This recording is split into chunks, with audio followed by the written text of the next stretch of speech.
Hello students, how are you? I hope you all are doing good. Today we are starting a chapter which name is How the State Government Works. And what we will study in this chapter about the governor, the state legislature and the chief minister and the council of ministers.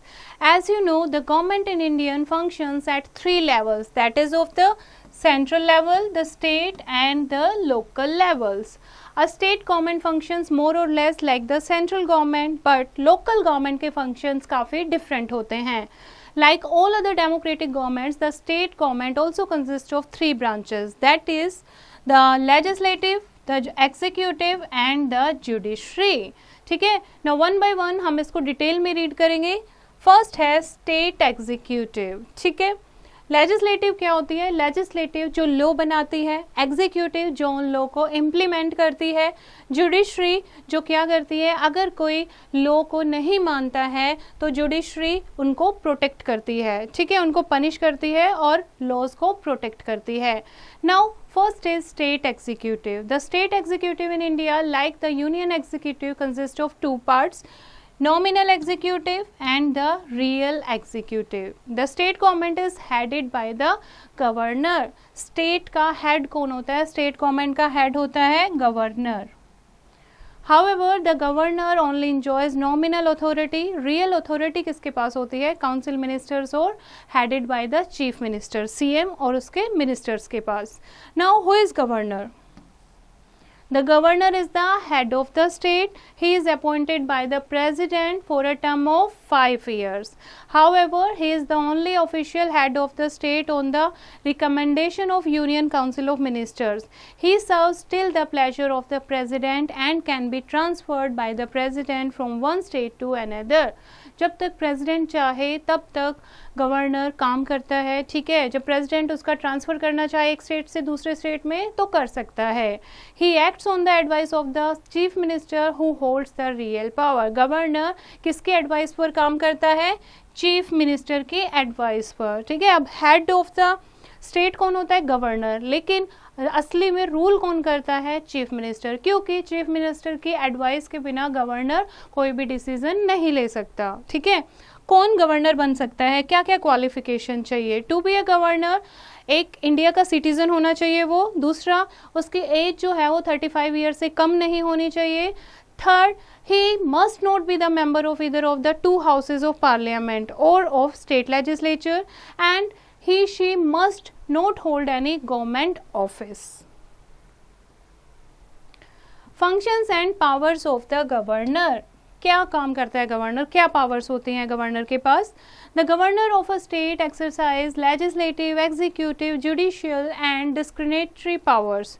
He is answerable to the president and on many occasions executes the order of the president. President कुछ भी पूछे, governor को हमेशा answerable होना पड़ता है. ठीक है, और कई बार वो क्या करता है? प्रेसिडेंट की काफ़ी ऑर्डर को एग्जीक्यूट भी करता है. A governor is only the constitutional head of a state. He or she does not have any actual say in the running of the government. ठीक है, गवर्नमेंट चलाने में उसका कोई रियल पावर यानी उसके पास कोई रियल पावर नहीं होती गवर्नर के पास. The governor appoints the leader of the party that gets maximum seats in the assembly as chief minister. Governor जिसको भी ज़्यादा सीट मिलती है, मैक्सिमम सीट मिलती हैं, उसको काउंसिल ऑफ मिनिस्टर्स में से एक को लीडर अपॉइंट करता है as a chief minister. On the advice of chief minister, बाकी जो काउंसिल ऑफ मिनिस्टर्स हैं उनको अपॉइंट किया जाता है. It is the governor who conveys or prorogues the assembly session. On the opening day, the governor addresses the joint session of the legislature to brief them about the policies of the government. Judicial power of the government. Judicial power कौन सी होती है? Includes reducing judicial punishment. कि अगर जज ने कोई punishment दी है तो गवर्नर उसको कम कर सकता है. The governor has discretionary powers like recommending president rule in the state. ठीक है, president rule ला सकता है अगर कभी ज़रूरत हो तो, अगर उसे लगता है गवर्नमेंट इफेक्टिवली काम नहीं कर रही. President rule is impose in a state when no political party has majority support in the assembly और if the ruling party is dismissed from the government for mismanaging the state. ठीक है, इसमें इस absence में क्या आता है, president rule आता है. And if president rule is imposed in the state, it is the governor who runs the state on behalf of the president. अगर किसी भी सिचुएशन में प्रेसिडेंट रूल किसी भी स्टेट में लागू हो जाता है तो उस टाइम गवर्नर जो है वो पूरी स्टेट को रूल करता है on behalf of the president. Now do you know a person can be the governor of more than one state at a time. एक पर्सन 2 या 3 स्टेट का भी गवर्नर हो सकता है. Next is state legislature. State legislature. Most states in India have a unicameral legislature, that is a legislature with one house called the Legislative Assembly or the Vidhan Sabha. However, some states जैसे कि Andhra Pradesh, Maharashtra, Bihar, Uttar Pradesh, Tamil Nadu and Karnataka have a second house or the Vidhan Parishad as well. Legislature with 2 houses have called bicameral legislature, जिसमें एक house होता है, ठीक है, उसको क्या कहते हैं, यूनिकैमरल लेजिस्लेचर. ज़्यादातर स्टेट्स में यूनिकैमरल है और जहां पर 2 हाउसेस होते हैं that is called bicameral. Now first is Vidhan Parishad, legislative council. It cannot have more than 1/3 of the total members of the Legislative Assembly and in no case less than 40 members. But total membership varies according to the population of the state concerned. Like Rajya Sabha, legislative councils cannot be dissolved. And Legislative Assembly, that is Vidhan Sabha, जैसे लोकसभा होती है, it consist of directly elected representative, जो हम vote डाल के अपने leader elect करते हैं, इसमें वो मेंबर्स आते हैं. In states where there is one house, the legislative assembly carry out all the functions of the legislature. जहाँ पर ऐसे स्टेट जहाँ पर यूनिकैमरल होता है यानी एक ही हाउस होता है, वहाँ पर विधानसभा ही रूल करती है. It consists of not more than 500 and not less than 60 members. And the strength varies as per the population of the state. और कितने ड्यूरेशन के लिए होती है, 5 years के लिए. Now, what are the qualifications needed to become an MLA? First is India का citizen होना चाहिए, एज जो है 25 ईयर से अबव होनी चाहिए, and he she must not hold any post of profit under the state और central government, and he must not be mentally unstable और बैंकरप्ट. ठीक है, मेंटली फिट होना चाहिए और कोई भी बैंकरप्ट यानी कि कोई भी उसके ऊपर लोन वगैरह नहीं होना चाहिए, बैंकरप्ट नहीं होना चाहिए. Next is officers. The Legislative Assembly, like the Lok Sabha, elects its speaker and deputy speaker in the first sitting after the elections. Elections होने के बाद जब first sitting होती है तब speaker और deputy speaker को appoint किया जाता है. They are elected by the members and can also be removed by the members by passing a vote of no confidence against them. कौन elect करता है इनको? लोकसभा के जो member होते हैं वो elect करते हैं, ठीक है, और उनको हटा भी सकते हैं by passing the no confidence vote. The speaker conducts the proceeding of the assembly और जब वो absent होता है तो उसकी absence में ये सारी duties कौन करता है, deputy speaker. Now the functions and powers of the state legislature. First is legislative functions. The state legislature makes laws on 66 subjects mentioned in the state list. ठीक है, legislative function, state legislature क्या करता है, 66 subject जो mention है state list में उनके ऊपर law बनाता है. It can enact laws on the 47 subject included in the concurrent list also. Next is control over the executive. The Council of Ministers is collectively responsible to the Legislative Assembly. It remains in office so long as it enjoy the confidence of the House. जब तक House यानी जो members होते हैं उनका confidence रहता है तब तक वो अपनी powers को enjoy कर सकते हैं, ठीक है. उसके बाद no confidence vote pass करके वो उसको हटा भी सकते हैं. Next is financial functions. All money bills have to be first placed in the legislative assembly. जितने भी मनी बिल आते हैं सबसे पहले legislative assembly में दिए जाते हैं पास करने के लिए. The assembly has complete control over the state and finances. Now next is the making of a law. कोई भी law ठीक है, जैसे कोई भी लॉ हमने पढ़े होंगे, इतने सारे लॉज हैं, ठीक है, हर चीज़ पे लॉ बनाया गया है। कैसे लॉ बनता है? लॉ बनने से पहले जो रफ लिखा होता है, ठीक है, कि ये लॉ बनाना है हमें, जो पास करने के लिए डाला जाता है, उसको क्या कहते हैं? बिल। ठीक है, a proposal to pass a new law और to change any existing one is called a bill, कि हम ये लॉ बनाना चाहते हैं या फिर हम इसको चेंज करना चाहते हैं, तो जो रफ आइडिया होता है उसको कहते हैं bill. A bill introduced in any house of the legislature is discussed and debated in 3 stages. अब किसी भी हाउस में बिल को इंट्रोड्यूस किया जा सकता है, ठीक है, उसके बाद उसके बारे में डिस्कस किया जाता है, and then it is put to vote, उसके बाद वोट डाले जाते हैं। अगर मेजोरिटी ऑफ मेंबर्स को वो बिल पसंद आता है, ठीक है, तो उसके बाद उसको दूसरे हाउस में भेजा जाता है पास करने के लिए। There it goes through a similar process, फिर वहाँ भी वोटिंग का प्रोसेस होता है। Before signing a bill, the governor can return it to the legislature with suggestion to make changes.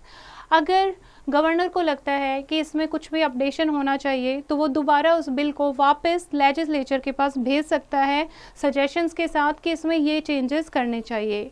Legislature is free to incorporate the charges और return the bill as it is for governor signature. उसके बाद legislature के क्या करते हैं, उसको फिर से अपडेट करते हैं और फिर से गवर्नर के पास सिग्नेचर के लिए भेजते हैं। This time the governor has to sign it, और दूसरी बार जब उस बिल को भेजा जाता है तो गवर्नर को उस पर साइन करने ही पड़ते हैं। ठीक है, जब उस पर साइन हो जाते हैं बिल के ऊपर, तो वो क्या बन जाता है? लॉ बन जाता है। Now the chief minister and the council of ministers. The first step in the formation of the Council of Ministers is the appointment of the Chief Ministers and on his advice to appoint the other ministers. ठीक है, president governor क्या करता है? पहले chief minister को choose करता है, उसके बाद चीफ मिनिस्टर के एडवाइस पर बाकी सारे मिनिस्टर्स को अपॉइंट किया जाता है। Like the Union Council of Ministers, the State Council of Ministers has the following 3 categories of ministers. Cabinet ministers, they are the most important and senior most member of the Council of Ministers. Second, ministers of state. In the second category are listed the ministers of state. They sometimes hold the independent charge of the department. At times they may be required to assist the cabinet ministers in the administration of their portfolios. कई बार इनको cabinet ministers को assist करने का काम भी दिया जाता है। And third is deputy ministers. The deputy ministers form the third category and they do not hold independent charge of any portfolio but are attached with the cabinet ministers and the ministers of state. इनके पास कोई independent charge नहीं होता है, बल्कि एक इनके साथ काम करते हैं cabinet ministers and ministers of state के साथ काम करते हैं। As the center, so in the state, the Council of Ministers works as a single team. जैसे ही Council of Ministers चूज़ किए जाते हैं, Council of Ministers सब लोग और Chief Minister मिलके एक टीम की तरह काम करते हैं। And a vote of no confidence passed against any one minister is regarded as a vote of no confidence against all the ministers and they all have to resign. सारे minister एक team की तरह हैं, ठीक है, वो एक साथ ही स्विम करते हैं, एक साथ ही सिंक करते हैं। अगर किसी एक मिनिस्टर के खिलाफ भी कोई वोट आता है नो कॉन्फिडेंस का, तो सारे मिनिस्टर्स को ही रिजाइन देना पड़ता है। If the chief minister resigns it is regarded as the resignation of all the ministers. अगर चीफ मिनिस्टर ही रिजाइन कर देता है, उनका हेड जो है वही रिजाइन कर देता है, तो उसको भी पूरी टीम का रिजाइन माना जाता है। Now do you know Sucheta Kripalani was the first women chief minister of India. Now functions and powers of the chief ministers. बहुत सारी पावर्स होती हैं चीफ मिनिस्टर्स के पास, ठीक है, जैसे गवर्नर जो है वो क्या होता है? हेड ऑफ द स्टेट होता है, लेकिन रियल पावर किसके पास होती है? चीफ मिनिस्टर के पास। तो क्या क्या ड्यूटीज़ होती हैं चीफ मिनिस्टर्स की और क्या उसके पास पावर्स होते हैं? Let us discuss. The duties of the Chief Minister of a state in India are exactly the same as those of the Prime Minister of India at the center. जैसे prime minister जो है पूरे India को rule करता है centre में, ऐसे ही state में सारी पावर चीफ मिनिस्टर्स के पास होती है। ठीक है, क्या क्या पावर होती है? ये देखो, ये सारे पोर्टफोलियो दिए हुए हैं चीफ मिनिस्टर के। ये सारे मिनिस्टर्स जो हैं, ये सारी टीम मिलके चीफ काउंसिल ऑफ मिनिस्टर्स बनता है और चीफ मिनिस्टर, ये सब लोग एक साथ काम करते हैं। Now the governor acts on the advice of the chief minister. Governor जितने भी डिसीजन लेता है वो सारे चीफ मिनिस्टर की एडवाइस पर लेता है. He has no choice but to appoint the leader of the majority party in the assembly as the chief minister, and the chief minister occupies an important place in the formation of his cabinet. अब जितने भी ministers होते हैं, cabinet ministers या बाकी other ministers, officers, वो सारे कौन चूज करता है? चीफ मिनिस्टर करता है. ठीक है, किसी भी मिनिस्टर से रिजाइन ले सकता है chief minister. He presides over the meetings of the cabinet and distributes the portfolios to his ministers as he desire. जैसे अपने मिनिस्टर्स को चाहता है वैसे ही पोर्टफोलियो उन्हें दे सकता है. He also occupies an important place in the state legislature as well, and he is the leader of Vidhan Sabha. He is the prime spokesman of the government. और अपनी स्टेट के लिए वो प्राइम स्पोक्समैन होता है. So long as he enjoys the confidence of the state legislature, he is the master of his state. Only in emergency the governor can override his advice, otherwise not. Emergency कौन सी? जैसे अगर किसी case में president rule आता है तभी governor अपना decision ले सकता है बिना प्राइम मिनिस्टर की एडवाइस के. अदरवाइज बाकी हर एक फैसले से पहले उसे प्राइम मिनिस्टर से एडवाइस लेनी पड़ती है. Now let's recall the chapter. The governor is the official head of the state executive. He is appointed by the President of India for a normal term of 5 years. He can be the governor of more than one state at a time. A state legislature usually consists of the governor of the state and one house of legislature called the Vidhan Sabha, Legislative Assembly. And some states have two houses of legislature. The upper house is called the Vidhan Parishad and the Vidhan Sabha is the lower house. The state legislature makes laws that apply only to the state concerned. And the chief minister is the real head of the state executive. He headed the state's council of ministers. He chooses the ministers and coordinates their work. So this is the chapter बच्चे. I hope you have understood the chapter.